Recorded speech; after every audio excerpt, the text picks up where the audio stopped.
एक कहावत है ना कि ऊंट किस करवट बैठेगा पता नहीं। शायद ग्लोबल पॉलिटिक्स वही ऊंट है जो किस करवट बैठ जाए पता नहीं।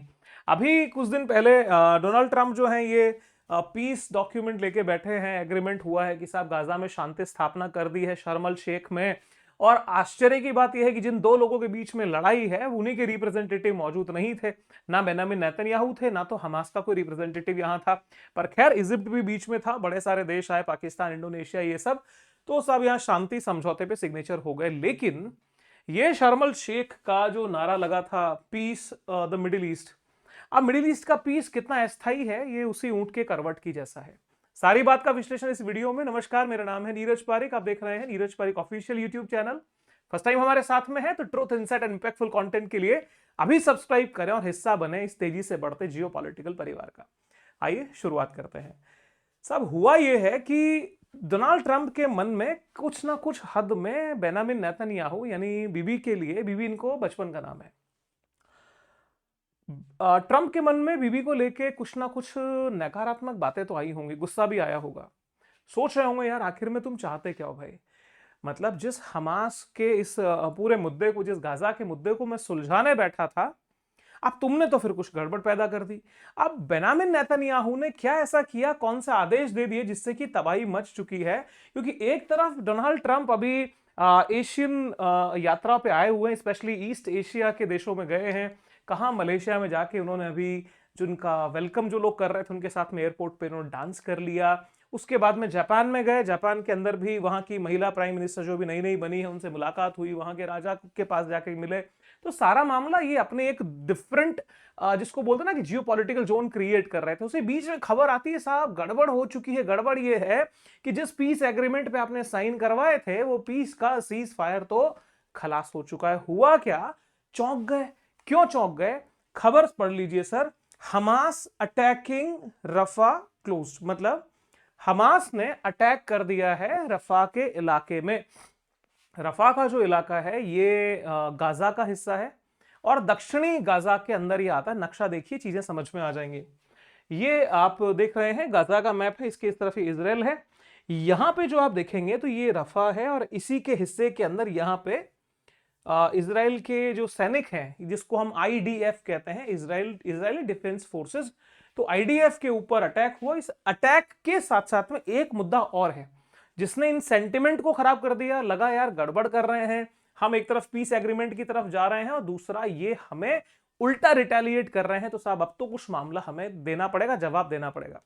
अब इसी के बीच में क्या होता है, इजराइल भी सीज फायर ब्रेक कर देता है। बेंजामिन नेतन्याहू इजाजत दे देते हैं कि खुली छूट है और मैदान को फतेह करो। फतेह करने जैसा तो बचा ही क्या है, पूरा तो फतेह हो चुका और मैदान अब मैदान ही है, वहां पे कुछ है नहीं। अब यहां पे साहब जो पिक्चर्स आए हैं उस रीसेंट अटैक के बाद में तो वो कुछ इस तरह के हैं।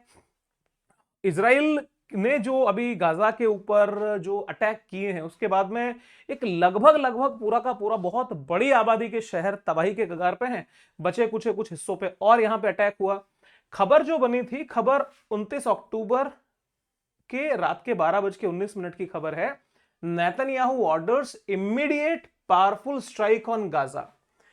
तुरंत हमला करिए, हमले में कोई रुकावट नहीं हो। और आश्चर्य की बात यह है कि इस हमले को लेकर के संभावनाएं, एनालिस्ट जो हैं, जो चर्चा हुई है, जितने जैसे मैंने कुछ आर्टिकल्स पढ़े हैं या जो फॉरेन मीडिया को मैंने कवर किया है, इस बात की संभावनाएं न के बराबर बताई हैं कि नेतन्याहू ने इस मुद्दे को, इस स्ट्राइक को लेके डोनाल्ड ट्रंप से कोई चर्चा की होगी। इस बात की संभावना नहीं है। तो बिना यूएस की परमिशन के इस लेवल के ऊपर ये एंटर कर गए तो मामला कितना गंभीर रहा होगा, फोटोज आपके सामने हैं। यहां पर हमें एक बात और समझनी है। बहुत से मामलों में इजराइल की पॉलिसी से एक सहमति, यदि हम सच की बात करें, ट्रुथ की बात करें, इनसाइट एंड इंपैक्ट की बात करें, तो बहुत जगह फील ये होता है कि इजराइल ने अपने निर्णय गलत भी लिए हैं, लेकिन बहुत जगह इजराइल अपनी जगह सही भी खड़ा है। अब एक बात पे विश्वास आप समझिए कि आप इस पक्ष को भूलिए कि ये किनके साथ है और किनका पक्ष ले रहे हैं, लेकिन एज ए नेशन अपनी कम्युनिटी के हित के किस लेवल पे जाया जा सकता है और अपने कम्युनिटी को प्रोटेक्ट करने के लिए, अपने नेशन की इंटीग्रिटी को बनाने के लिए सीखने जैसा तो बनता है। आप देखिए कि यूनाइटेड नेशन के मंच पे जब बेंजामिन नेतन्याहू बोलने के लिए आते हैं बहुत सारे देश के प्रतिनिधि उठ करके चले जाते हैं, लेकिन बेंजामिन नेतन्याहू का कॉन्फिडेंस बढ़ा हुआ ही होता है, घटता नहीं है। और जो एक नजारा इन्होंने यहां दिखा दिया था, यहां पे आपको एक क्यूआर कोड भी नजर आया होगा। अपने इस भाषण को देखिए किस तरीके से उन्होंने मैनेज किया कि जो यहां बोल रहे थे, जो इन्होंने भाषण दिया, जिसके अंदर अपने जो होस्टेज यानी हमास ने जिन लोगों को अगवा किया था इजराइल के, उन तक मैसेज पहुंचाने के लिए सर पूरा जाम कर दिया गाजा को। गाजा की पूरी बॉर्डर पे और इनसाइड बड़े बड़े स्पीकर्स लगा दिए कि उनके स्पीच को लाइव वहां पे वो लोग सुन सके। तो मैसेज दिया गया, इस बात को स्पष्ट किया गया कि भाई देखिए, हम हमारे लोगों के लिए जी जान से खड़े हैं। इस बात की तो तारीफ होनी चाहिए। अब उनके उद्देश्य या आपसी टकराव में नफा नुकसान की कैलकुलेशन अलग है। मैं सिर्फ एक उस नजरिए से देख रहा हूं कि हां, मेरे दोस्त, मेरे नागरिक, मेरे मुल्क के लोग, उनको किस लेवल पे प्रोटेक्शन देना चाहिए, सीखने जैसा बनता है। अब यहां पे साहब देखिए कि मुद्दा क्या हुआ, क्यों अभी बवाल मच गया। जब उन्होंने वहां अटैक कर दिया, यानी हमास ने एक तरह से मान के चलिए कि जो भी रिटेलिएशन किया, माफ कीजिएगा, जो सीज फायर ब्रेक किया, उसके बाद में खबर ये आती है कि इजराइल ने भी फिर हवाई हमले किए हैं। इनमें कम से कम 104 फिलिस्तीनियों की मौत हो गई है, जिसमें 46 बच्चे हैं, 253 लोग इसमें घायल हुए हैं। 9 अक्टूबर को इजराइल हमास के बीच सीज फायर लागू होने के बाद यह सबसे बड़ा हमला है। अब बात यह समझिए, जब सीज फायर लागू है, सोचने वाली बात, एक एक शब्द यहां काम का है। सीज फायर लागू होने के बाद सबसे बड़ा हमला तो ठीक है, लेकिन सबसे बड़ा है तो कुछ और हमले भी होंगे, तभी तो हम तुलना कर रहे हैं। तो फिर आप ये बताइए, फिर सीज फायर कैसा? फिर डोनाल्ड ट्रंप जो कहते हैं जी हमने इस युद्ध को भी जीत लिया, और दुनिया के अंदर अगली बार, और विश्वास कीजिए अगली बार का तो बुकिंग हो चुकी है। किस चीज की? नोबेल प्राइज की, शांति का नोबेल बुक है, लगभग लगभग पूरे चांसेस हैं। तो यहां पे अगर सबसे बड़ा हमला है तो और हमले भी हुए हैं, और जो हमले हुए हैं वो सीज फायर लागू होने के बाद हुए हैं। तो फिर कैसा सीज फायर? पहली बात, आगे आइए। हालांकि बाद में इजरायली सेना ने कहा कि गाजा में युद्ध विराम फिर से बहाल हो गया है। तो भैया ये फिर से बहाली वाली बात कैसी है? एक चोरी हो रही है, चोरी करके बोले कि नहीं अब हम चोरी नहीं करेंगे, फिर चोरी कर ली गई, फिर बोले नहीं अब हम चोर नहीं है। यार ये कौन सी बात है? सीज फायर है तो फिर आगे देखिए। पहले इजराइल ने दावा किया था कि हमास ने सीज फायर का उल्लंघन कर गाजा में तैनात उनके सैनिकों पर हमला किया, ठीक है। इसके जवाब में यह कार्रवाई की गई है, मतलब जो ये अटैक हुआ है इजराइल की तरफ से, वो एक तरह से जो रिटेलिएशन है हमास के ऊपर। हालांकि हमास ने आरोपों से इनकार किया और कहा कि वह सीज फायर का पालन कर रहा है। इजराइल की ओर से किए गए हवाई हमलों में गाजा सिटी, खान यूनिस, बेत लहिता और अल बुरैज जैसे घनी आबादी वाले इलाकों को निशाना बनाया गया है। तो घनी आबादी वाले इलाकों को निशाना बनाया जाना ही स्वाभाविक है, क्योंकि जो लोग तो वहां रहते हैं, जब मलबा हो चुका है वहां, तो कौन ही क्या ही हमले ये करेंगे। अब ट्रंप से पूछा कि साहब आप क्या सोचते हैं ऐसा हो गया? तो मन मार के एकाएक विश्वास तो नहीं था कि यार ये मामला नहीं होना चाहिए, क्योंकि अल्टीमेटली इज्जत दांव पे किसकी लगी? ट्रंप की।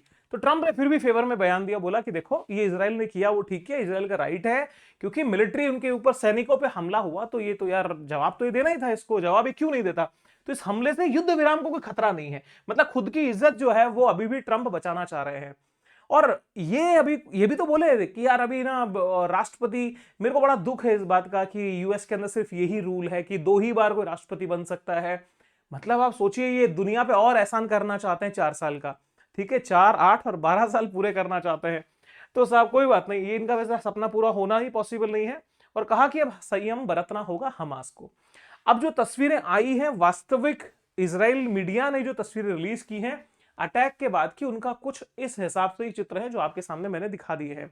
अब प्रश्न ये आता है कि हमास के लड़ाकों ने आखिर में अटैक किया क्यों? और जो हमने कहा था कि भाई 2 जो पॉइंट है, पहला पॉइंट तो यह है कि अटैक हो गया, दूसरा पॉइंट हमने कहा एक और पॉइंट है, वो पॉइंट है कि हमास के लड़ाकों के नाटक की वजह से। तो भैया ये ड्रामा क्या है? ये ड्रामा बड़ा इंटरेस्टिंग है, इसका मैं एक वीडियो भी आपके लिए लेकर के आया, वीडियो को भी गौर से देखिएगा, हर चीज बड़ी स्पष्ट हो जाएगी। पहले कुछ चीजों को समझते हैं। साहब एक व्यक्ति है, इस व्यक्ति का नाम समझ लीजिए ऑफिर तजार फाती। तो ऑफिर तजार फाती जो है, ये वो व्यक्ति है उनमें से जिनको हमास ने अगवा कर लिया था। अगवा करने के बाद में तो माहौल तो पता ही एक बहुत लंबे समय से चला आ रहा है। जो शांति वार्ता हुई, शांति वार्ता में तय हुआ था कि जितने भी जीवित और मृत हॉस्टेज उनके पास में है, तो जीवित व्यक्तियों को लौटा दिया जाए, हॉस्टेजेस की जो लाश है, डेड बॉडी है, वो आप लौटाएंगे। अब साहब इन्होंने क्या किया कि जो व्यक्ति हैं ऑफिर तजार फाती की बॉडी को लौटाने का काम अभी किया, उसके कुछ हिस्से इन्होंने लौटाए। अब इजरायली जो डिफेंस फोर्सेस है उन्होंने कहा कि यार ये तो उस व्यक्ति के शरीर का हिस्सा है जिसको हम ऑलरेडी दिसंबर 2023 में ढूंढ ही चुके हैं, यानी उसके कुछ हिस्सों को ऑलरेडी हमें पहले मिल ही चुके हैं। तो साहब ये बचे हुए हिस्से दे रहे हैं, इसका मतलब ये हमारा मजाक उड़ा रहे हैं, हमारे लोगों की जो हत्या हुई है उसको ये मॉक कर रहे हैं, मजे ले रहे हैं और ये हमें चिढ़ाने का काम करते हैं। अब इनके ऊपर तो हमला होना लाजमी है। दूसरी चीज क्या हुई, इजराइल ने अपना एक ऐसा इंफॉर्मेशन नेटवर्क बनाया हुआ है कि लगभग लगभग उनके आसपास के सब देशों के अंदर क्या चल रहा है उनको ड्रोन से या उनकी सैटेलाइट इमेजेस उनके पास में होती हैं। टेक्नोलॉजिकली वो कितने एडवांस है उसके तो बहुत सारे वीडियोस आपको यूट्यूब पे मिल जाएंगे। अब यहां पे एक बात समझिए कि इन्होंने क्या किया, रेड क्रॉस के अधिकारियों के सामने गड्ढे से एक लाश को निकाली, एक टुकड़े निकाले लाश के जो कि ऑफिर तजार फाती के थे। अभी ये व्यक्ति के लाश को वो जो निकाल रहे हैं उसके पहले और उसके बाद का एक वीडियो रिलीज कर दिया जो कि लगभग लगभग 14 से 15 मिनट का पूरा ड्यूरेशन है।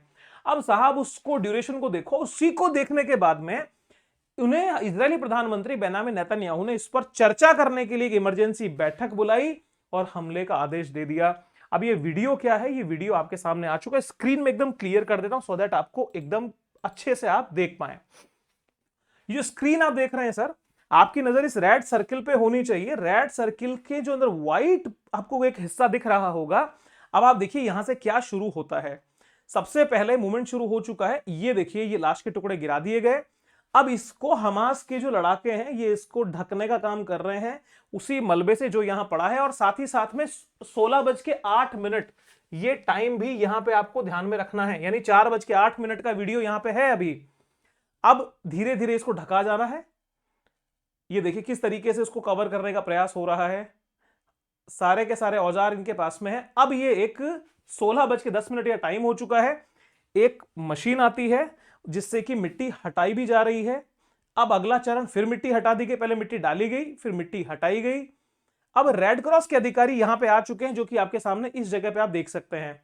अब देखिए यहां पे 16-19 हो चुके हैं और इन्हीं के बीच में से ये सफेद हिस्सा जो आपको दिख रहा है ये वही व्यक्ति की लाश है जिसको कुछ देर पहले उन्होंने वहां से निकाल करके छुपा दिया था।